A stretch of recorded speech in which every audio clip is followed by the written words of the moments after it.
पश्चिम Asia में चल रहे तनाव की, जहां एक बड़ी खबर सामने आ रही है। हमास ने ऐलान कर दिया है कि लेबनान में हुए इजरायली अटैक में उनका एक बड़ा कमांडर मारा गया है। मारे गए आतंकी का नाम अबू अल अमीन है, जो लेबनान में हमास का चीफ था। दावा यह किया गया है कि आतंकी अबू अल अमीन के साथ उसके परिवार वाले भी दक्षिणी लेबनान में हुए इजरायली हमले में मारे गए।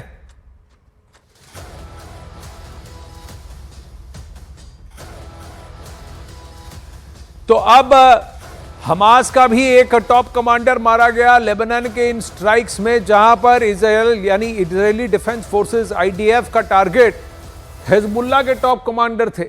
अब यहीं इजराइल ने हमास के साथ जो हमला शुरू किया, हमले की प्रक्रिया शुरू की 7 अक्टूबर के हमले के जवाब में, उस कार्रवाई में अब उन्होंने हिजबुल्लाह के top leaders, top commander Nasrallah के साथ साथ कई और टॉप कमांडर को भी मार गिराया है। अब वहां यमन में हुती संगठन पर भी इनके अटैक शुरू हो चुके हैं। तो इजराइल अब पूरी तरह से ऑल आउट हो चुका है उन सभी टॉप टेरर कमांडर्स के खिलाफ जिन्होंने सालों से इजराइल को घेर रखा था। हमास एक तरफ, हिजबुल्लाह एक तरफ और हुती अलग अगली तरफ।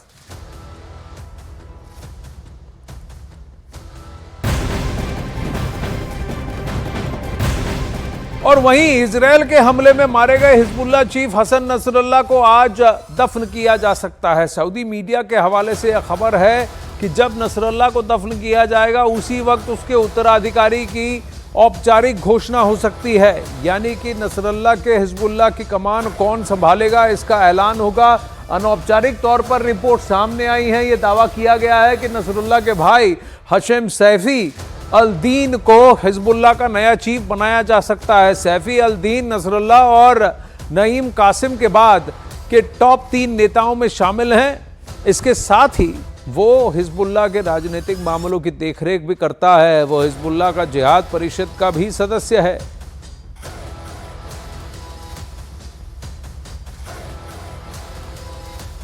तो यानी नसरल्लाह का भाई जो कि इन अटैक्स में बच गया है, उसी को अब कहा जा रहा है कि वही उत्तराधिकारी घोषित होगा। लेकिन हमास की टॉप लीडरशिप में से कई बड़े बड़े नाम इस वक्त गायब हैं, क्योंकि हाशिम सैफी अल दीन तो बच गए, लेकिन कई सारे हिजबुल्लाह के टॉप कमांडर्स हसन नसरल्लाह के साथ साथ वो भी मारे गए हैं।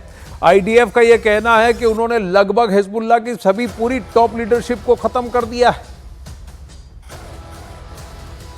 अब इस बीच इजराइल ने एक और दूसरी दिशा, दूसरे देशों पर भी एक्शन शुरू कर दिया है। यमन में हुती के ठिकानों पर भी इजराइल ने बहुत बड़ा हमला किया। यानी हमास, हिजबुल्लाह, हुती, 3 बड़े टेरर संगठन जो कि इजराइल की नाक में दम कर रखा था, जो कि बार बार इजराइल को निशाना बनाते थे, और साथ ही कई और अरब देशों को भी जिनके साथ टेंशन थी, यानी सऊदी और हुतियों में काफी देर से लड़ाई चल रही थी। तो इन पर भी अब इन्होंने हमला कर दिया है। इजराइल के फाइटर जेट्स ने यमन में पावर प्लांट और बंदरगाह पर भी हमला किया है। हिजबुल्लाह चीफ हसन नसरल्लाह के मारे जाने के बाद यमन से इजराइल पर मिसाइलें दागी गई थी, जिसके बाद अब इजराइल ने पलटवार किया है। यह हमला यमन की रास ईसा और हुदैदा शहर में किया गया है। देखिए ये तस्वीरें हैं, जोरदार धमाके आपको दिख रहे हैं। IDF का एक्शन, गाड़ियां चल रही हैं, लेकिन आप देख रहे हैं कि कई पॉइंटेड ठिकानों पर जहां से मिसाइलें दागी गई, इजराइल उन ठिकानों पर हमला करते हुए। वहीं इजरायली सेना ने कई विमानों से यमन में हुती के ठिकानों पर हमला किया। सेना ने कहा कि उसने हुदैदा शहर में बिजली प्लांट और समुद्री बंदरगाह को निशाना बनाया है। दरअसल हुती ने शनिवार को इजराइल में बेन गुरियन हवाई अड्डे पर एक बैलिस्टिक मिसाइल से हमला किया था, जब इजरायली प्रधानमंत्री बेंजामिन नेतन्याहू आ रहे थे। इजराइल ने इसके लिए प्लान किया और अपनी टीम को ब्रीफ भी किया। इजरायली एयरफोर्स ने कमान संभाली और F-15 विमानों ने 1800 किलोमीटर दूर जाकर हमले को अंजाम दिया और यमन से सुरक्षित निकलकर अपने क्षेत्र में वापस भी आ गए।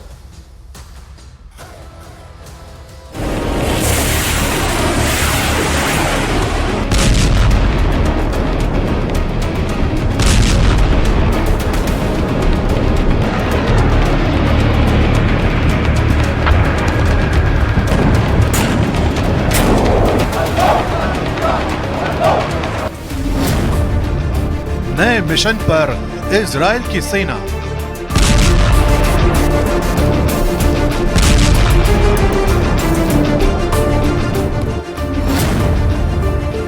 हूथी विद्रोहियों पर बारूदी बारिश।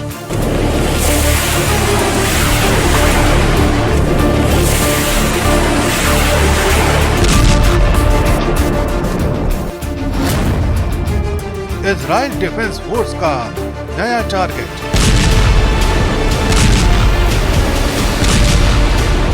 अपने दुश्मनों के खिलाफ इजराइल ने जो सौगंध खाई है उसे पूरा करने के लिए आईडीएफ न रुकने का नाम ले रही है, न जरा भी थमने का। पहले हमास, फिर हिजबुल्ला और अब इजराइल की मिसाइलों के निशाने पर है हूथी विद्रोही।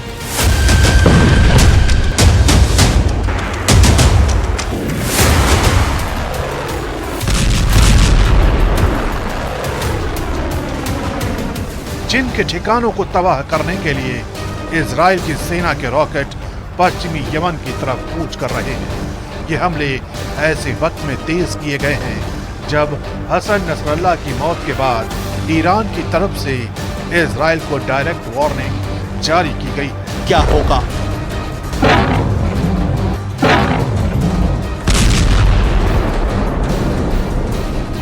लेकिन ईरान की इस वार्निंग का कोई असर इजराइल की सेना पर नहीं हो रहा है और इजराइल के सैनिक नए ऑपरेशन पर निकल पड़े हैं। इस ऑपरेशन के तहत यमन में हूथी विद्रोहियों के ठिकानों को चुन चुन कर निशाना बनाया जा रहा है। बैलिस्टिक मिसाइलों से हो रहे इन हमलों में हूथी विद्रोहियों को भारी नुकसान उठाना पड़ रहा है। क्या होगा?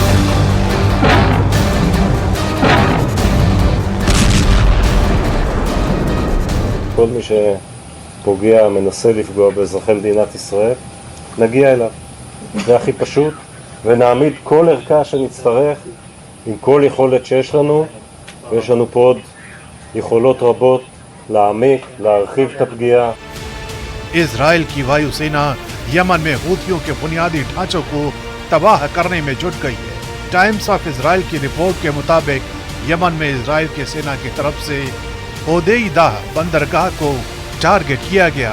ये हमला उस वक्त किया गया जब तेल अवीव पर ड्रोन से एक हमला किया गया। दावा किया जा रहा है कि जुलाई के बाद यमन पर किया गया ये सबसे बड़ा हमला था। ये हमला ऐसे समय में हुआ है जब इजरायली वायुसेना ने लेबनान, गाजा पट्टी और कथित तौर पर सीरिया में दिन के समय कई मोर्चों पर युद्ध के दौरान निशाना साधा था। इससे पहले हूथियों की तरफ से मध्य इजराइल पर दागी गई मिसाइलों को इजराइल के डिफेंस सिस्टम ने नाकाम कर दिया। और आइए आप समझते हैं कि आखिर यमन और हूथियों की ताकत इजराइल के मुकाबले क्या है और इनका इतिहास क्या कहता है। दरअसल हूथी विद्रोही यमन का एक शिया समूह है जो देश के उत्तरी हिस्से में एक्टिव है। 2014 में हूथियों ने राजधानी सना पर कब्जा किया और यमन की सरकार को सत्ता से बेदखल कर दिया। इसके बाद यमन में गृह युद्ध शुरू हो गया जिसमें सऊदी अरब की अगुवाई वाले गठबंधन ने हस्तक्षेप किया। हूथी विद्रोहियों को ईरान का भी समर्थन हासिल है। यही वजह है कि हूथी विद्रोहियों को इजराइल और पश्चिमी देशों की निगाहों में एक अहम चुनौती के तौर पर देखा जाता है। हूथी विद्रोहियों का इजराइल विरोधी रुख और उनकी मिसाइल क्षमताएं उन्हें इजराइल के लिए एक संभावित खतरा बनाती हैं। यही वजह है कि हमास और हिजबुल्लाह के बाद अब इजराइल ने अपने तीसरे दुश्मन के खात्मे के लिए भी बारूदी मोर्चा खोल दिया है।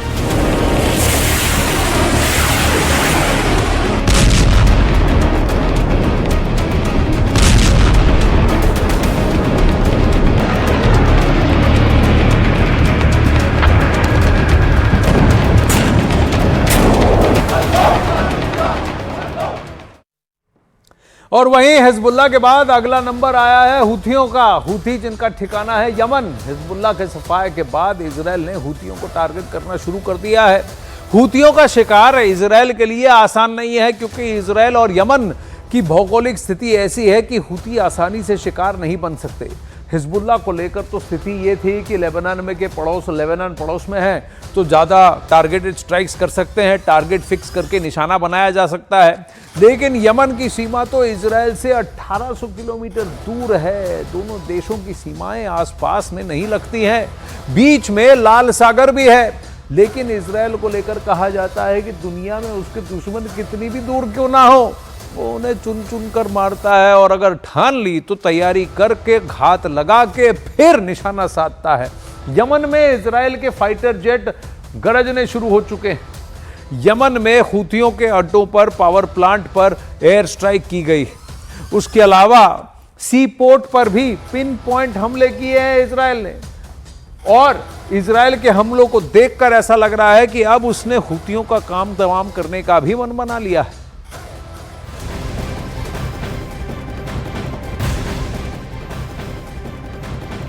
अब अखाड़ा में खबर यह है कि Hezbollah chief Sayyed Hassan Nasrallah की मौत के बाद हमास चीफ याह्या सिनवार ने अपनी लोकेशन बदल दी है। याह्या सिनवार के गाजा पट्टी में होने की खबर है और इजराइल की खुफिया एजेंसियों को सिनवार की लोकेशन मिल गई थी, लेकिन सिनवार पर हमले का प्लान आखिरी वक्त में बदल दिया गया। बताया जा रहा है कि गाजा में हमास की सुरंगों में सिनवार छिपा बैठा है और इन्हीं सुरंगों में अपनी लोकेशन वो बदल रहा है। इजराइल ने सिनवार पर हमले का प्लान इसलिए बदल दिया क्योंकि याह्या सिनवार ने अपने आसपास ह्यूमन शील्ड बना रखी है। याह्या सिनवार ने वहीं अपना ठिकाना बना रखा है जहां बंधकों को रखा गया है। इसी वजह से इजराइल उसके खिलाफ ऑपरेशन की हरी झंडी नहीं दे रहा है। फिलहाल नसरुल्लाह की मौत के बाद सिनवार ने अपनी लोकेशन भी बदल दी है, यह खबर सामने आ रही है।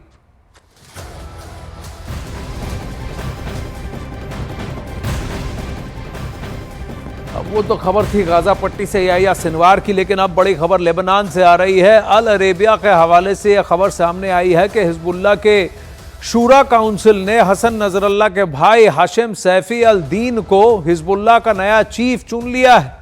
लेकिन कुछ ही समय बाद हिजबुल्लाह की ओर से इस खबर को खारिज भी कर दिया गया और कहा गया कि हिजबुल्लाह ने सैफी अल दीन को अपनी राजनीतिक और मिलिट्री विंग का चीफ अभी तक नहीं चुना है। हालांकि जब से इजराइल के हमले में Hezbollah chief Sayyed Hassan Nasrallah की मौत हुई है उसके बाद से ही कयास ये लगाए जा रहे हैं और दुनिया के तमाम विशेषज्ञों का दावा है कि हिजबुल्लाह का अगला चीफ हसन नसरुल्लाह का भाई सैफी अल दीन बन सकता है।